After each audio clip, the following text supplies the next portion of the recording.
On a bright, peaceful afternoon, when the sunlight fell in soft golden streaks across the parking lot of a classic red-trimmed diner, something heartbreaking unfolded, something so cruel and unexpected that it could shatter even the strongest heart. It began with an elderly woman named Marina Holt, standing quietly outside the diner with her small purse, her fragile hands trembling as she tried to read the lips of the teens around her. They weren't helping her. They weren't asking if she was okay.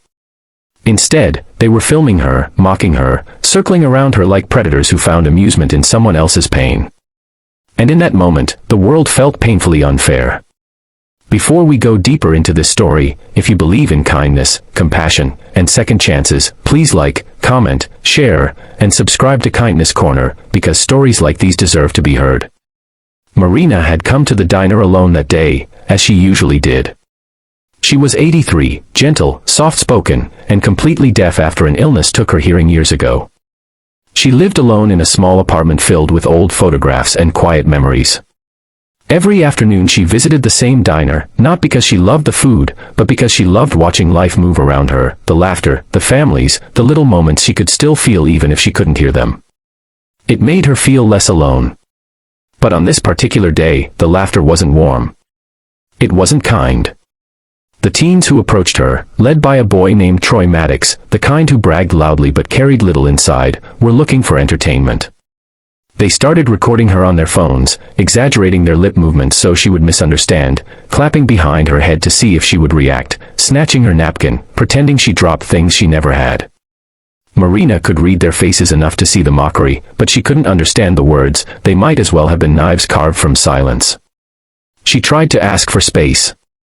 She tried to tell them she couldn't hear. But as she moved away, Troy pushed forward, pretending to interview her with a microphone he carried for his online pranks. His friends doubled over laughing as the camera continued filming her frightened face. Then Troy nudged her shoulder, not hard, but hard enough to throw off her already weakened balance. She fell to the ground, her palms scraping harshly against the asphalt.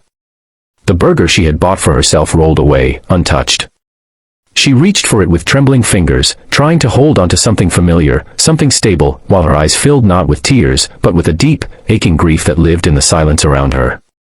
The teens laughed harder. Cars passed. People watched. No one stepped in. Marina tried to push herself up, but her hands were shaking too much. She looked lost, like a small leaf being blown by a cruel wind, powerless against it. That was when the rumble began. It started faint, distant, like thunder rolling beneath the ground. The teens kept laughing, ignoring it. But the rumble grew louder, deeper, vibrating through the pavement until even the bullies paused. Heads turned. The rumble multiplied, one motorcycle, then another, then several more until the sound became impossible to ignore. A group of 9 bikers, dressed in black leather and steel badges, pulled into the diner parking lot in a slow, deliberate formation. These weren't loud, wild bikers. They moved with purpose, like a shield made of engines and grit. Their vests read, Guardians of Solace, a group known locally for helping elderly residents, veterans, and vulnerable people who lived alone. At their front was a towering man with a white beard braided at the end, named Rogan Vale, someone people whispered about in town, gentle until pushed, calm until something challenged his sense of justice. The moment Rogan saw Marina on the ground, something behind his eyes changed. He didn't need sound to understand what had happened. Pain looked the same in every language. Disrespect looked even uglier. He turned off his bike and stepped forward with a controlled fury that made the air feel heavier.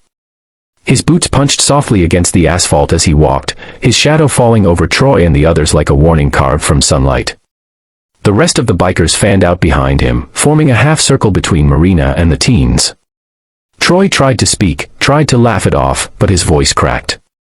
Before he could explain or excuse, Rogan crouched beside Marina with surprising gentleness. He placed a large hand behind her back, helping her sit up, then carefully picked up her fallen burger as though it were something priceless. Marina looked up at him with confusion first, then relief, and then something soft, something like being seen for the first time in a long time. Rogan wasn't angry at her, he was furious for her. He stood slowly, turning to the teens, his expression hardening like stone. The silence between them was louder than any shout. The teens lowered their phones, shame flooding their faces. They had expected someone helpless. Instead, they had found a wall. Without raising his voice, Rogan signaled one of his group, a woman named Kira Vale, who gently helped Marina to her feet. She signed slowly, clearly, telling Marina she was safe now. And for the first time in a long while, Marina felt protected. The bikers didn't yell. They didn't threaten. They simply stood there, 9 figures of quiet defiance and dignity. Sometimes the strongest justice is the one delivered without a single spoken word. The teens backed away, each step smaller than the last. Their shame burned hotter than anything Rogan could have said. They left in silence, their earlier cruelty dissolving under the weight of real strength. Rogan then walked Marina to a diner booth. The staff, who had watched nervously, came forward with warm drinks and a fresh meal. Kira stayed by Marina's side, signing patient words of comfort. Rogan stood at the entrance, guarding the space like a sentinel until Marina finally smiled again, soft, grateful, and a little stronger than before. Near the end of her meal, Marina reached for Rogan's hand. She couldn't hear his voice, but she could read lips well enough to catch the quiet promise he made, that she was never alone, that kindness still lived in the world, louder than any cruelty. If this story has touched your heart today, please consider liking, sharing, and subscribing.